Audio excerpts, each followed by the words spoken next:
Yep, yep.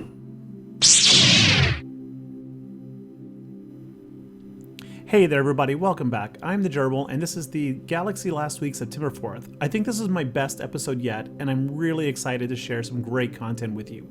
Everything from Savage new Omicron to the Profundity kit, the event, an update, and stay tuned, because I'm serious, zombie stormtroopers and Endor territory battle may be in our future. I think I'm right. I'll explain why in a moment.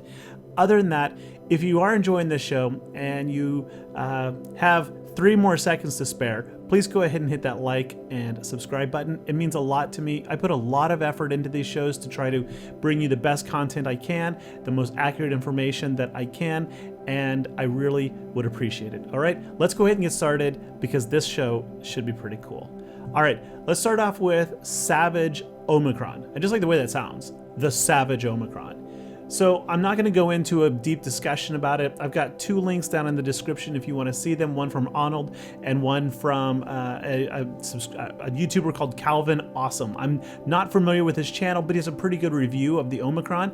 Essentially, it's kind of like a come at me bro style. And the good thing is it's in Grand Arena, right? So Savage is going to inflict himself basically with vulnerable, and he's going to gain a whole bunch of defense, and every time he gets critically hit, he's going to get beefier, and so are your other Sith allies.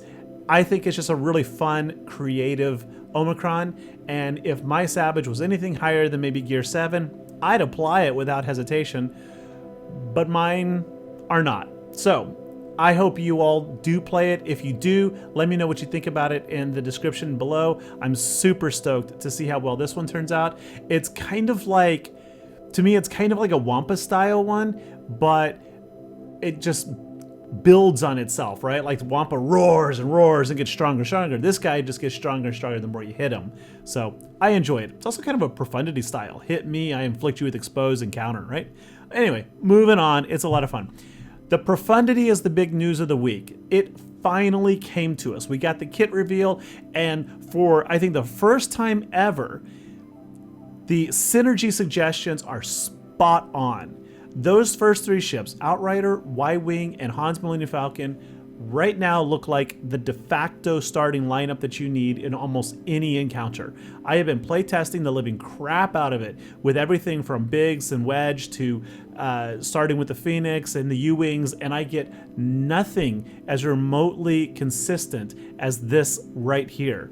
The Ghost Phantom reinforcements are probably all you need, actually, which allows you to send your other 5 ships off with Akbar, which we'll talk about in a moment. Now, how are you going to unlock Profundity? At this moment, it is in the Journey Guide, of course. You probably knew that, so you can go check that out anytime you want. In the Journey Guide, there are 4 tiers to engage once you are unable to access it. The first tier against the Finalizer, then the Malevolence, then the Negotiator, and finally Chimera. About the first of every month should be going forward the bonus monthly event where you can get extra shards 10 by battling the Executor. And just like I said a second ago, that starting lineup is what you want, but there are some caveats that I'll get to in a second, namely you're not going to be able to use the Falcon to unlock it. So I personally enjoyed the event. I thought it was pretty balanced, pretty good. I did not have a hard time. I know that my experience is not consistent though, because I have like K2 at Relic 5 and Cassian of course was need to be Relic 8, so I guess everybody had that, but my Jen Ursa is Relic 7, so you know my Cassian ship hit pretty hard and it was not too bad for me. The going from 4 stars to 5 though, that is the challenge. That one really was grindy, and if you have the crystals to spend, I almost just recommend just buy the first 4 or 5 packs that you need in the store. Yes, it's 1,250 crystals versus 1,000 to refresh the event, but I think it's actually just worth it to save yourself a lot of time and a lot of headache, especially if you have low gear Phoenix and low gear Jin and K2. Now, in the kit reveal, we got the ultimate, the Admiral, we have the plans. I loved this ability to eject the Hammerhead and have the enemy capital ship chase after it. Now, I've heard some people express their disappointments with it, and I'm like, this is perfect. This is exactly what happened in the movie. Nothing at Scarif mattered except recovering the stolen battle plans from the Empire's perspective. They didn't care about Profundity or anything else, besides the fact they were already witnessing its destruction, so it wasn't going anywhere. So, of course, Vader took off in pursuit to recover those plans. Now, people say, but how does that relate to, like, the Finalizer or Malevolence? And I'm thinking, can you honestly not imagine a single situation in a galaxy with millions of planets where there's an encounter that you have an objective that could actually be escaping in front of you during the battle? Like, I don't know, a senator or a leader of a planet or a general, or maybe they have stolen battle plans for something else. It is highly plausible, and I really, really like it. There is an issue, though, that people are asking, what happens if, say, in GAC, that the Profundity goes in, causes the enemy ship to leave the battle, and then you still lose? Does the capital ship return for the second battle? Now, I have not heard a response officially. I was browsing the forums over Capital Games, and there was some discussion there. Some moderators were saying, well, it wasn't killed, but it did leave the battle, and unless you have a way to revive, it should not return. I have not seen this in practice either way, so it's a great question, and I hope we get an answer to it pretty soon. We'll come back to Profundity, but other news from the developers. We had an update on August 31st, which brought us some changes to the Datacron set for farming. The bonus drops in Conquest are going to be more specific or streamlined, they say. For example, in Phase Tier 1, you're only going to get cash and Datacrons for it, but as you go down, you get the level up and then the reroll materials. Also, of course, we got them in the store. If you want to whale out, go for it, and they are now in your weekly shipments, or not weekly shipments, but at the end of the store, right? Your Datacron node, you can buy whatever you want. Now, the new ones are purple. They're called DBoss and Downlink, and that finally, fourth time to see this, it clicked. Even though Capital Games calls them Datacron Set 1, 2, 3, and 4, they all have alphabetical monikers. For example, Set 3, or C, was coding, and I forget the other one. They both start with a C, right? And now DBoss and Downlink. And the first original one was the Acumen and something else. So apparently they should have just named them after the alphabet, because they're going in alphabetical order. Maybe you noticed this, I don't know. I thought it was a fun little touch, but I still think it's rather confusing, and I hate how many different materials there are, and I don't like Datacrons. So let's move on, shall we? All right, also from the devs, we got an update about those there missing mods. So it seems that a lot of people, after the update that brought us Profundity and stuff, there was a, oops, all your mods disappeared. And this really screwed people up if you were trying to remod to make it easier to unlock Profundity. Sorry, I guess. But the good thing is that the mods were not lost, and you should have already got them back. If you don't have your mods back, you definitely need to reach out to Capital Games, because they did push an update that should have fixed it. So back to Profundity. The community, of course, is going abuzz. That's all most people are talking about, and I have watched a crap load of videos, and it seems that the community is very, very split on whether they like it or not. And that's for a couple reasons I'm going to get into right now, actually. The first one I'm going to start off with was the event itself. I enjoyed it, but I had a lot of bugs in it. I had the missing button bug, but I did find a cure for it.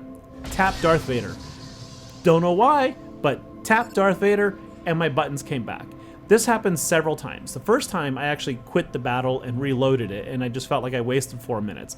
But if I tap Darth Vader, I get my buttons back. So if this happens to you in a future unlock, tap Darth Vader. And if it's not Darth Vader, try the other ships. But I only had it twice against the Chimera. Another bug is interesting. It's ongoing. Watch Slave 1 right here. I'm going to loop this. After Profundity does its ultimate, for some reason the enemy ships, they don't leave their assigned spot in their formation, but their animations for their health bars and their buff debuffs does, right? And it's really, really weird when, like, obviously that one, or when they do a strafing run and you see the health bar fly around the screen. It's very disorienting if you're actually paying attention to it. So it was a buggy event. We'll talk more about the event, but what does it do now that Profundity's out? Well, of course, you have to divide your Rebel fleet now into 2 fleets. And this is perfectly in line with what I said way back in like March, when I said that 5 is the new 7 and we need to just get ready for it and expect it. I remember a couple of other prominent YouTubers were like, no, that's not going to happen. That's buggy. That's crazy. Well, no, actually, guess what? That is exactly what has happened to Rebels. We now have 10 fighters to 2 capital ships. And the reality is you don't need more than 5 ships. And you probably can get away with just even the 3 with Profundity. I've seen 4-star Profundity with just the 3 starting ships get a full banner clear against 7-star Executor. It's doable. I've been able to consistently beat Executor without any reinforcements. I haven't got the full banners, but yeah, seriously, 5-1 seems to be the thing. And if this continues, I'm going to go ahead and predict right now, as I did back in March, that the next ships we're going to see will either be a Sith capital next year. I think it'll be the next big deal, or a resistance fighter, much sooner, of course, a resistance fighter, probably an A-wing since it's already in the game. And I think Mara Jade will get her ship. Now, the capital ship could be Nihilus, it could be Talon. I think we have 2 very viable Sith leaders who had capital ships. I expect either one. But I think Mara Jade is probably going to be the next ship we see, which I think is also needed to help fill out the Empire faction, because we have Tarkin, we have Executor, we have Thrawn, and we don't have enough ships to go around there. Yes, my little matrix is not perfect, but it does make a lot of sense. 5-1.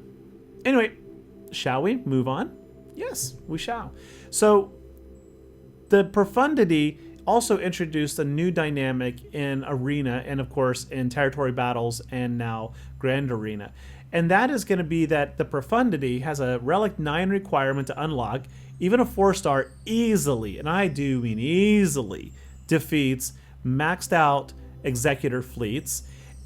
And as CG said, that Executor can counter and defeat Profundity. So whichever one is on offense can win. The Executor counter is not as easy. I've talked to several people, and I've played it once or twice, and it seems to be very RNG dependent. The good news is that the Profundity's kit seems to be stupid. I mean, like, the AI is stupid when it's on defense, and I think that's intentional. Whether that's actually good or not, I don't know, but it does allow Executor to win. Otherwise, if the AI made all the right moves, it would win. The Profundity would win consistently. Now, here's something that I have really mixed feelings on, is that it turns out that Malevolence can also counter Profundity on offense. We knew it can beat Executor. It also beats Profundity. Consistently, no, a bit of RNG, but something that everybody could realistically do free to play. So what bugs me is that you have a Relic 9 requirement to get the Profundity, a Relic 8 Cassian, who is like not even on the fleet, and then you've got to get a Relic 5 Hera, who has no other function in the game at this late stage. That is by far harder to get than Executor, which already has high expectations. You need a Relic 8 Jabba, you need a Relic 8 somebody else, not Jabba, Boba Fett, right? Executor's hard to get, but Malevolence is actually not that hard to get. And, right, like the Vulture Droid, the Hyena Bomber, they're crewless. So once you farm the ships, you're done, right? You don't have to upgrade them, you don't need high Relic Geos, and you can beat these other teams. That is a little cause for concern to me, but I do like that we have a little paper, rock, scissor happening. This hasn't happened in fleets in a long time, but it does help keep the game a little more dynamic and interesting. Today, for example, for the first time maybe in a year, I saw a Malevolence in the top 5 in my fleet shard, and there are already 4 or 5 fully 7-star Profundities, and it's been a lot easier to climb back at the payout. So it's really nice. I think it's a time saver is what it is. But in GAC, it's going to be annoying because if you put your Profundity on defense, you need to make sure that your opponent doesn't have both Executor or Malevolence. So we'll see how that goes. All right, here's the one I love. Territory Battle Speculation. So about 3 weeks ago in the Escape podcast, Capital Games community manager, I don't know what his exact title is, CG Crum, spoke for about an hour and a half with the producers over there, and he teased that there would be a big announcement in September. Of course, they said August burns red, and it turns out that was a red herring. But he also said that there will be an upcoming puzzle that he's working on, and of course, CG has been dropping hints now about the 40th anniversary of Return of the Jedi. Now then, okay, let's see here. Territory battles. Hoth Territory Battle goes way back, almost to the inception of the game. Maybe it does, I don't know. Light Side Geo Battle is now almost 2 years old. It debuted in December 2nd, 2019, and then the Dark Side came out before that in June. So Territory Battle Geos is now almost 2.5 years old, and the newer one is almost 2 full years, so December. Interesting. So it sounds like we could benefit from a new territory battle to take advantage of all the new characters we have and whatnot. Now, to meet that, you need a place that has a space battle and a land battle. Endor qualifies for both of those, as there were simultaneous engagements in the sky and on the ground. Of course, Hoth is already from the original trilogy, and the Geos is from the prequels, so we don't have anything from the sequels. But I, for the life of me, can't think of any of the sequel movies that has a substantially large enough conflict that had lots and lots of ground troops for both factions, light and dark side, and that was in the sky, the clouds, space, and on the ground. Now, Endor qualifies. It does that. And of course, it coincides with the 40th anniversary of Return of the Jedi, which is next year. And if they do a Road Ahead, State of the Galaxy, whatever, in September and have a puzzle, it makes sense that it might be to announce a territory battle for Endor. So what can we expect from that? Well, you can expect Ewoks will be needed. You can expect an unending wave of Ewok crushing on the dark side version of it. But an interesting thought came to me when I was talking to somebody. What if it's a single territory battle that is both light and dark side simultaneously? I don't think it's going to happen because you lose a lot of monetization opportunities there, but it could. And of course, people are quick to point out, but we still can't max stars on the light side Geo battle. And that's true. But you know what I think CG will do about that? Nothing. They'll just move on. So, oh well, bummer. But if I were a betting person, and I am not, I would bet that this is going to be happening sooner than we know it. And I think it is a very, very good thing because, well, whether you like Ewoks or not, they are wildly popular among the community who is my age and fell in love with this movie franchise when we were children. Yep, very nostalgic. And nostalgia sells. It's money. Also, by the way, if you go to the Lego store right now, there is a brand new Lego kit that just came out in the last 3 weeks. And guess what? It's a speeder bike with Wicket and a Scout Trooper. It's also a good time to bring Scout Trooper finally to the game. Maybe a Scout Trooper and another Ewok would be an unlockable character from the Endor territory battle leading up to Galactic Legend Endor Leia. And those characters could be a requirement, just like Hermit Yoda, I think, was a requirement for Jedi Knight Luke, who was a requirement for Jedi Master Luke. See how that compounds? I'm telling you, it's coming. All right, let's go beyond the tables now, shall we? Star Wars plus The Walking Dead equals Skeleton Crew. Maybe, but zombie stormtroopers is a thing. It is a real thing in the Star Wars universe, similar to Zombie Night Sister. They were kind of even hinted at in one of the Clone Wars episodes. I don't remember which one, but I think it was season 2. So jump over to Star Wars Meg, link down here in the description for this exact video. She goes into this in more detail than I can, but the thought at Star Wars Celebration was that when Skeleton Crew was announced, we thought it would be maybe a ship that is operating with a skeleton crew, meaning not full capacity, right? Maybe half the crew died, who knows? What if it is, but it also literally means they encounter The Living Dead. Ooh, zombies. So this could mean that in 2023, we get the undead Stormtrooper. I think that would be wicked. All right, moving on. Also, we had an auction this week, whereas today is reporting, as well as other people, you just Google it or hit the link in the description. Han Solo's original blaster from Star Wars, the original series, back in the original trilogy, sold for $1 million at an auction. I didn't buy it. I should have. I don't think I can afford it. I need to count the pennies in my drawer. But anyway, that's amazing. Just his blaster sold for $1 million. Well done to somebody out there. All right, last but not least, NetEase, Chinese gaming company, link down below in the description. It's a very short 1-minute video from Bombastic Clips.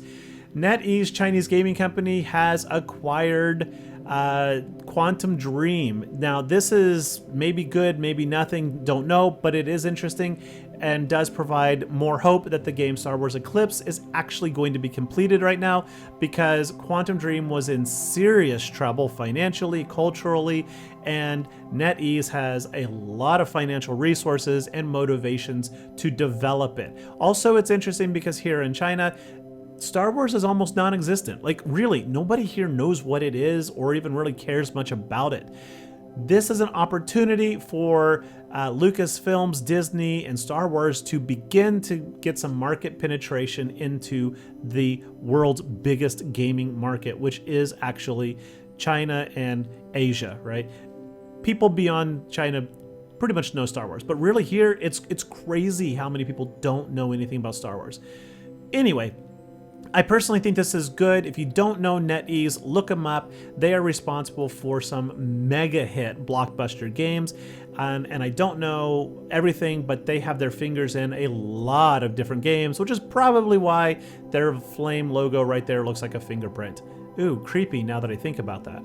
Oh well. Let's move on. Last thing, of course, is the calendar that I always show. Nothing new is changing. Screenshot it or take a look if you want to see what to expect in the week coming ahead. We are 17 days now away from Endor. Yeah, that one has me excited. Bad Batch, we still don't have a season 3 or season 2, whenever it is. I have not watched the Bad Batch yet. Forgive me, sorry. It's on my to-do list, but we don't have the release date for the season that just got postponed. I expect we'll hear about that anytime.